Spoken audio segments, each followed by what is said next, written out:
les fruits du démon mangés par des objets sont uniquement des Zoan. Zoan qui ont une âme, un instinct, tu vois.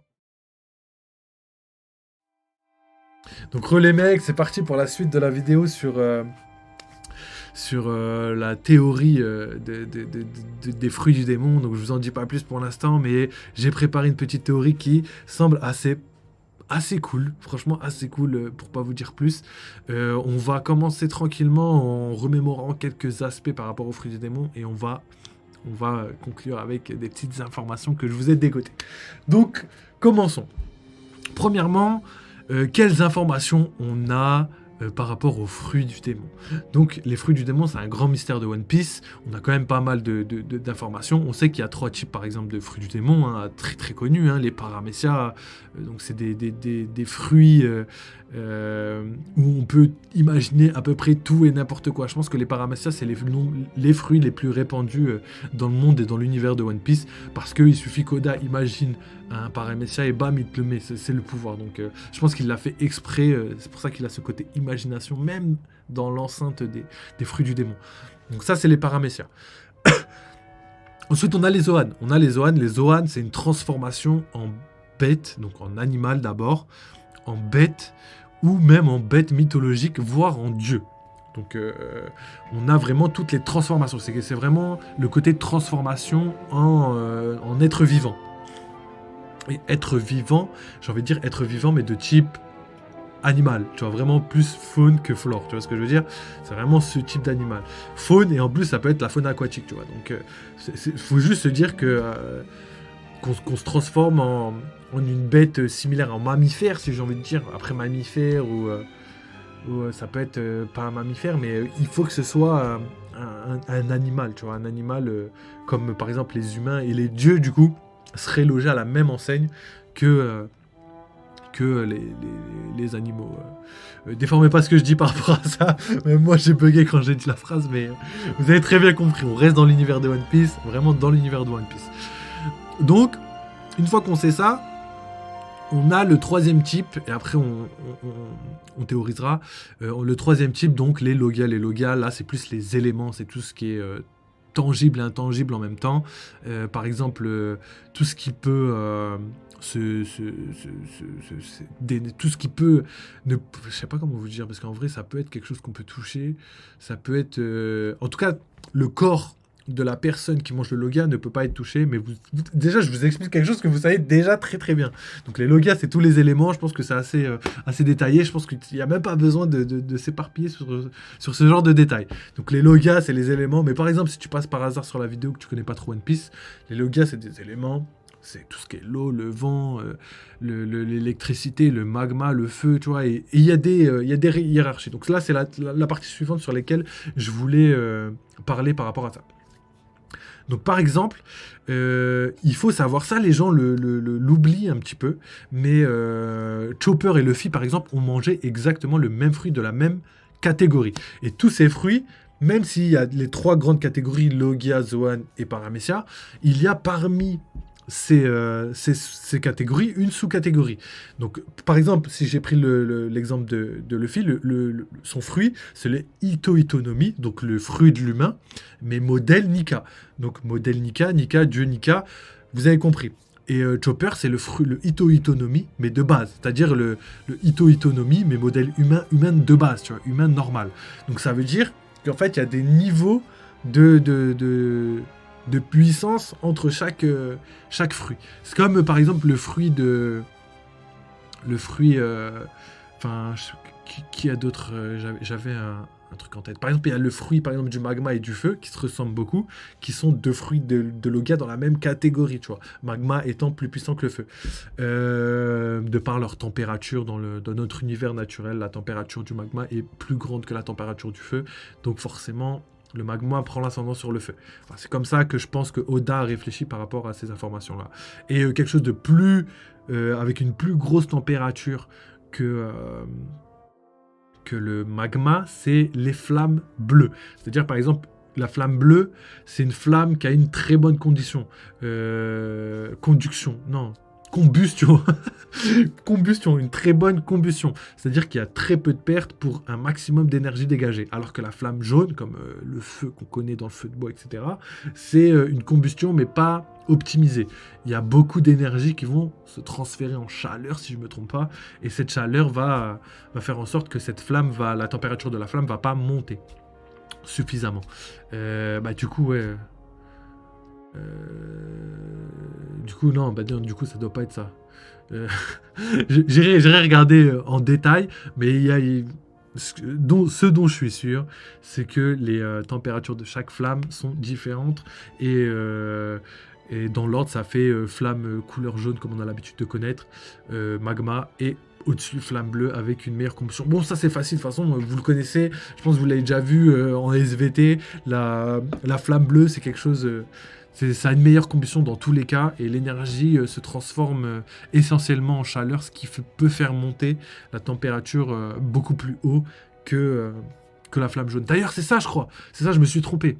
Là où je me suis trompé, c'est que j'ai dit que c'est sûrement la chaleur dégagée par la flamme jaune qui faisait perdre de la puissance, mais c'est le contraire. Je crois que les flammes jaunes, ils font plus de lumière, donc l'énergie est plus dégagée en termes de lumière, et ça fait en sorte que la flamme dégage moins de chaleur, alors que la flamme bleue dégage moins de lumière, et par contre dégage beaucoup plus de chaleur. Je pense que c'est ça, il me semble que c'était ça, j'avais déjà regardé un truc et tout, je m'étais renseigné, mais j'ai oublié les gars, comme à peu près tout le monde.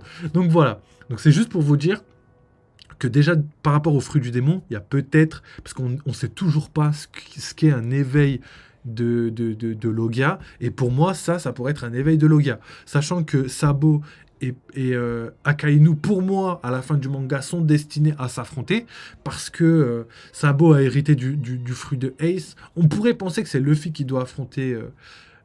Akainu, mais je pense pas, parce que Luffy, lui, c'est le soleil, et il va affronter comment ça s'appelle, Barbe Noire, donc les ténèbres. Je pense que c'est plus logique. Et il faut chaque fois un ennemi à un ennemi. Luffy va pas pouvoir battre tout le monde à la fin du manga. Donc Akainu, d'ailleurs, pour moi, qui peut-être aujourd'hui fait encore un petit peu rivaliser avec Luffy, dans le futur ne pourra absolument pas rivaliser avec Luffy. Et je pense que ça va être le rôle de Sabo. Donc Sabo qui pourrait facilement se battre contre Akainu, et Akainu prendrait le dessus jusqu'à ce que Sabo utilise son éveil, donc la flamme bleue, donc pourrait monter en température, pourrait monter en puissance, et ça ferait de lui, bah, en flamme bleue en tout cas, quelqu'un de plus, avec plus de chaleur, plus de puissance que le magma simple. Est-ce que le magma lui aussi peut monter en température via un éveil? Je pense aussi que c'est possible, mais que la flamme bleue sera plus puissante que juste le magma simple, quoi. Donc voilà, vous avez compris un petit peu là où je voulais en venir et sur ce que on pourra imaginer par rapport au fruit du démon. Mais c'est pas ce que je voulais dire. Donc comme je disais, je vous ai présenté un petit peu. Donc on a Logia, Paramecia et Zoan, et parmi ces Zoan, on a des sous-catégories. Pareil dans les Logia, je pense qu'il y a le fruit de la lumière, mais il y a aussi le fruit, je sais pas moi, le fruit de la bioluminescence par exemple, tu vois, et d'autres fruits, etc. Et pareil pour les Zoan mythiques ou les Zoan simples, il y a le fruit du canidé, type teckel, j'ai envie de dire, ou type dent de sabre, tu vois, ça, ou non, ça sera plus le fruit du félin. Fruit du félin, on sait qu'il y a le guépard, il y a le tigre à dents de sabre, il doit y avoir aussi le tigre, le chat, j'en sais rien, tu vois, il doit y avoir plein d'autres déclinaisons de ce type de Zoan. Donc, c'est juste pour vous expliquer un petit peu comment marche l'univers des fruits du démon. On fait un gros recap. Et après, moi, ce qui m'intéressait, là, pour ma théorie, c'était le fait qu'il y avait sûrement... enfin, c'est confirmé, il y avait des fruits du démon qui pouvaient être mangés carrément par des objets. Et des objets. Et du coup, déjà, je m'interrogeais là-dessus. Comment un fruit du démon peut manger enfin, le contraire, comment un objet peut manger un fruit du démon. Donc ça, on le verra un petit peu après. Comment, je ne sais pas encore. On va donner quelques hypothèses. Mais par contre, il y a aussi une autre information qui va corréler avec ce que je suis en train de dire, c'est le fait que les Zoan, uniquement les Zoan, ont une âme et ont une manière de... Comment dire? Une envie de je sais plus comment on dit, je sais plus comment ils avaient prononcé ça, j'ai pas les mots exacts, mais en gros, ils pouvaient avoir des envies, ils pouvaient suivre des instincts, ils ont leur propre instinct, je crois que c'était ça le mot, et ils peuvent choisir, entre guillemets, le possesseur auquel ils veulent s'exposer, on va dire. On va dire comme ça, je pense que c'est plus juste. Et du coup, quand on prend toutes ces informations et qu'on les corrèle avec les autres, comment un être inanimé, donc pour moi, quelqu'un qui est inanimé, un objet, ne peut clairement pas manger un fruit du démon. Sauf que là, ce qui est pas mal, c'est que les fruits du démon qu'on a pu voir, en tout cas actuellement, les fruits du démon mangés par des objets sont uniquement des Zoan. Zoan qui ont une âme, un instinct, tu vois, ont entre guillemets un instinct. Donc pour moi, et en plus il y a une petite image, rappelez-vous à Enies Lobby, quand Jabura parle avec Kaku des fruits du démon, il explique qu'il y a des démons qui vivent à l'intérieur et il faut pas qu'ils s'approchent, sinon les deux démons se mettent en conflit et les gens explosent. C'est ce qui se passe quand par exemple quelqu'un mange 2 fruits du démon. Et ça corrèle le fait qu'il y a une âme dans les fruits du démon de type Zoan, uniquement de type Zoan, comme l'a confirmé Vegapunk. Du coup, comme je le disais, quand on voit les personnes, plutôt les fruits qui ont mangé un fruit du démon, on voit que des Zoan. Donc est-ce qu'il n'y aurait pas un lien avec le fait que les âmes sont uniques? Attendez, bougez pas. Je vais juste remettre la musique qui s'est coupée. Donc, comme je le disais, il n'y aurait pas un lien entre le fait que des objets puissent manger, plutôt que des fruits du démon, des objets qui mangent des fruits du démon, et le fait que les Zoan ont une âme. Donc moi, je pense qu'il y a vraiment un lien. Et pour moi, les seuls les seuls fruits qui peuvent être mangés par un fruit du démon, par un objet, je confonds tout, par un objet, vous avez compris, pour moi, c'est des Zoan. C'est clairement des Zoan à cause de ce petit détail. Et du coup, ça porte à interrogation par rapport au fruit de Bonnie, par exemple, comment le fruit de Bonnie a pu se retrouver sur cette île et qu'elle a réussi à le manger alors qu'elle était chez elle, quoi. Elle faisait rien et tout. Est-ce que c'est Kuma qui l'a récupéré dans un coffre et qu'on n'a pas vu pendant son voyage et qu'après elle l'a mangé? Possible. Est-ce qu'il va nous faire une Luffy 2.0? Je sais pas. Il va nous faire croire que Bonnie a mangé un fruit normal, mais en fait c'est pas un vrai fruit, c'est un fruit Zoan mythique. Ou Zoan tout court. Mais Zoan qui peut maîtriser le temps, pardon, ça peut être qu'un Zoan mythique. Donc est-ce qu'il va nous refaire le coup? Je sais pas. Je pense que Oda fait pas beaucoup de répétitions. Il fait des parallèles, des parallélismes, mais des répétitions, je pense pas qu'il va en faire une là sur ce coup-ci. Même si c'est carrément pas impossible en vrai. C'est limite ce que je préférais privilégier, le fait que Bonnie a mangé un fruit de type mythique, mais le fait qu'il ait déjà fait ce parallèle-là avec Luffy, pour moi j'ai l'impression que ça va pas se réaliser. J'ai l'impression que c'est trop gros, trop facile à imaginer que je préfère pas croire en ça pour l'instant. Exactement comme l'homme à la brûlure et l'homme à la marque de feu et Dragon. Pour l'instant, je préfère pas croire ça. On verra par rapport aux prochaines informations. J'ai mon avis pour l'instant, j'ai mes arguments, je vous les ai déjà donnés. Mais je pense que, voilà, vous avez compris. Donc voilà, on a fait un gros récap sur les fruits du démon. Je vous ai expliqué un petit peu tout ce qui était possible de faire et toutes les catégories, les classifications qu'il y avait au sein des fruits du démon. Et il y en a beaucoup d'autres. Donc n'oubliez pas, si je devais résumer, 3 types. Logia, Paramessa, Zoan, tout le monde connaît, mais les autres sous-catégories, les classifications, n'oubliez pas qu'il y a, par exemple, le fruit du canidé qui regroupe, par exemple, le loup, le chien, le teckel, j'en sais rien, tu vois, beaucoup de fruits. Les Paramessia qui, eux, doivent avoir aussi une sous-catégorie, je sais pas, par exemple, le fruit de l'explosion, le fruit, je sais pas, tu vois, le fruit de la fragmentation, peut-être avec d'autres fruits, tu vois, donc qui peuvent être un peu similaires, tu vois, ou le fruit du coupe-coupe avec le fruit du slash-slash, là. Vous vous rappelez ou pas? Le fruit de Das Borges, capable de transformer ses membres en épée tranchante, quoi.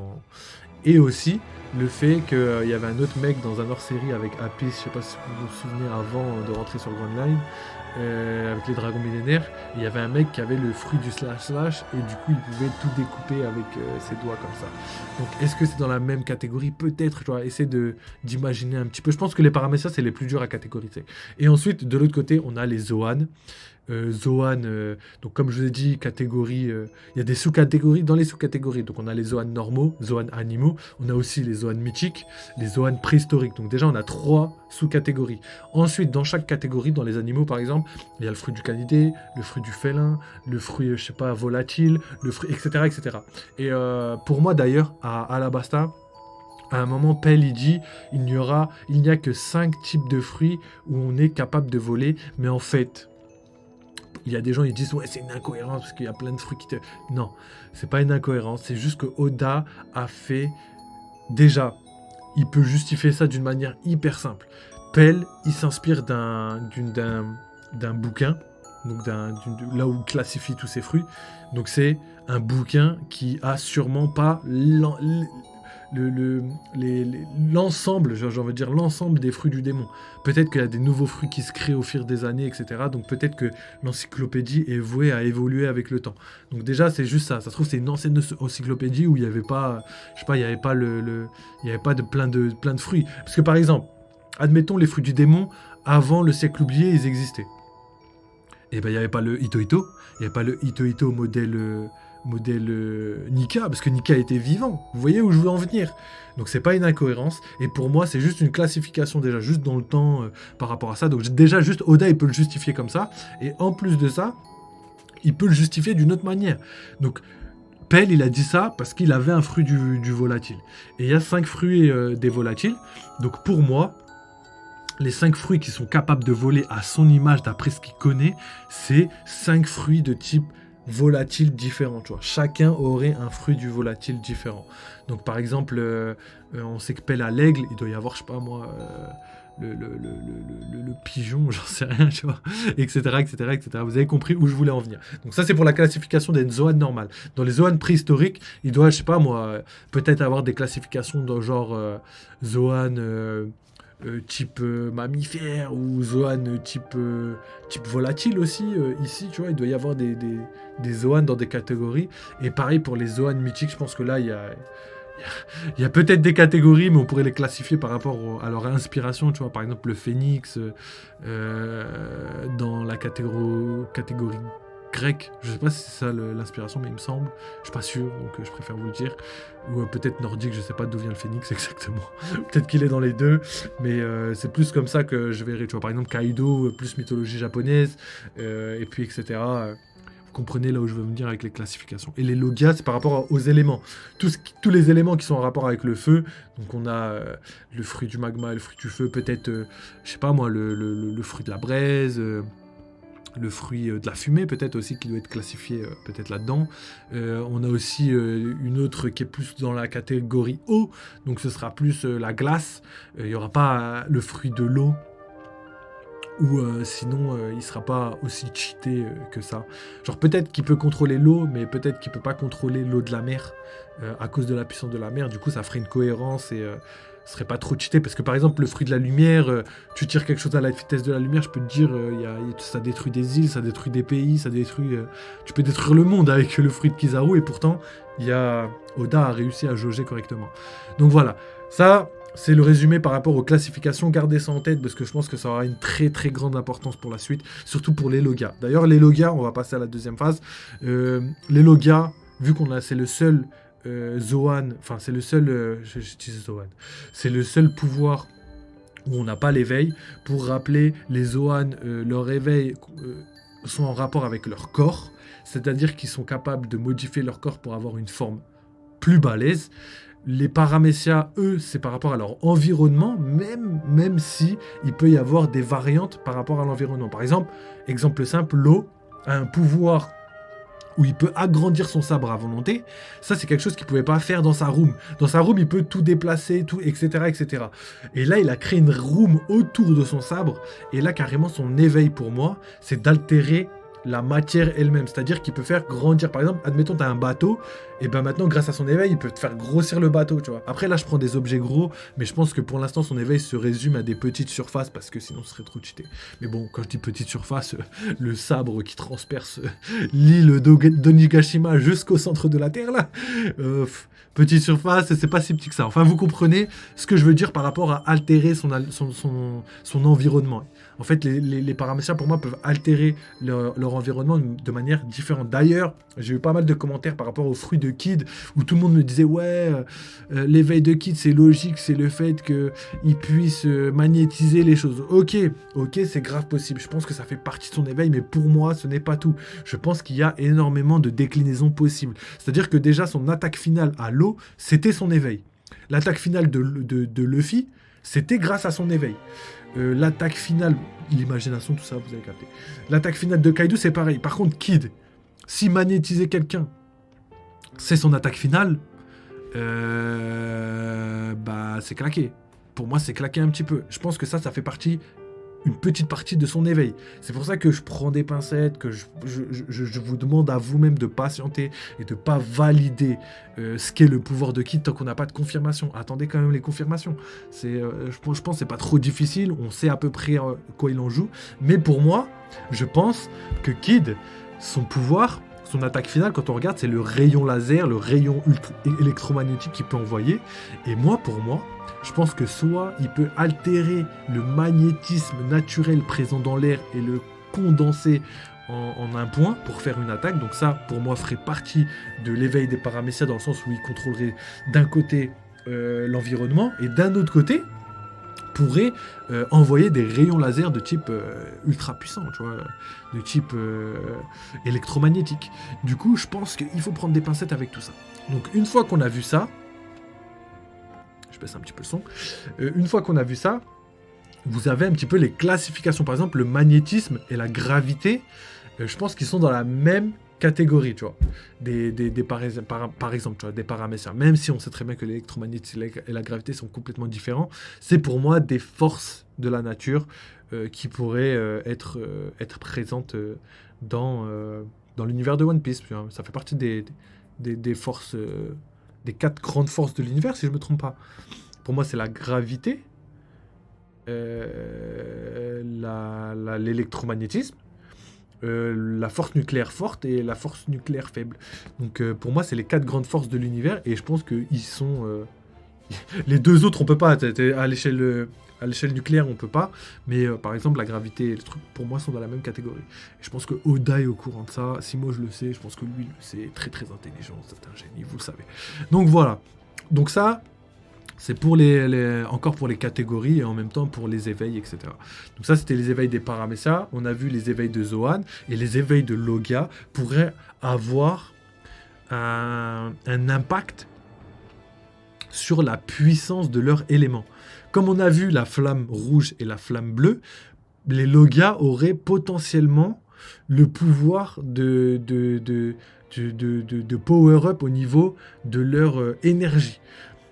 On sait que par exemple la flamme bleue et la flamme rouge, enfin ouais, le jaune-rouge comme vous voulez, c'est quelque chose qui pourrait être possible dans l'univers de One Piece. Mais par contre pour les autres, comment on ferait pour l'électricité ? Est-ce que l'électricité, il y a, par exemple, pour Ener, est-ce que son éveil pourrait aller plus loin que l'électricité elle-même ? Donnez-moi votre avis, je pense que peut-être, hein, je pense qu'on pourrait passer, au lieu d'avoir un éclair bleu, on aurait un éclair jaune, et ça altérerait un petit peu la puissance du porteur. Après, une explication tangible dans le monde réel, je sais pas. Je sais pas s'il y a une différence entre un éclair bleu et un éclair jaune. Je suis même pas sûr qu'un éclair jaune soit réellement... Ou peut-être une aurore boréale, j'en sais rien, tu vois, une tempête solaire, etc., etc. Donc je sais pas du tout. Ensuite, je sais pas, qu'est-ce qu'on a comme pouvoir ? Le vent, pouvoir créer des bourrasques de vent, des lames d'air, etc. Et plus tard, créer des ouragans. Le gaz, peut-être pouvoir de créer du gaz et après créer... du plasma, j'en sais rien, tu vois, il y a beaucoup de possibilités, mais vous voyez un petit peu où je veux en venir. Nous qui nous interrogions sur l'éveil des logas, qu'est-ce que ça pouvait être, je vous ai donné de petites informations qui pourront au moins vous faire réfléchir pour l'instant. Donc voilà, je pense qu'on va, on va en terminer là pour... on va s'arrêter là et terminer sur ça pour aujourd'hui. Et nous, on se retrouve très bientôt pour de nouvelles vidéos sur One Piece et sur les jeux vidéo en général. Et de toute façon, il y a le chapitre qui va sortir sûrement demain ou après-demain. Donc demain, si le chapitre sort, on va sûrement le lire directement. Sinon, il y aura les derniers spoils avec toutes les informations qu'on va pouvoir étudier tranquillement. Et après, on enchaînera directement sur la vidéo, enfin sur le chapitre tout simplement. D'ailleurs, j'ai reçu, je vous le dis maintenant, j'ai reçu un avertissement sur YouTube parce que je publiais du contenu réservé sur le droit d'auteur. Donc c'est les scans, donc les pages des scans quand je voulais publier et tout. Du coup, je vous montre vite fait, j'ai fait un truc et maintenant ce sera comme ça. Je suis désolé les gars, mais c'est ça ou sinon la fin de la chaîne. Donc ici, on aura donc le petit écran juste ici et du coup, c'est là qu'il y aura le petit écran avec les scans et tout. On regardera et vous me verrez en grand écran. Il n'y aura pas le choix. Donc voilà, on s'arrête sur ça. Merci les gars, prenez soin de vous. N'oubliez pas, vive One Piece, vive les jeux vidéo et à très très vite. Ciao les mecs.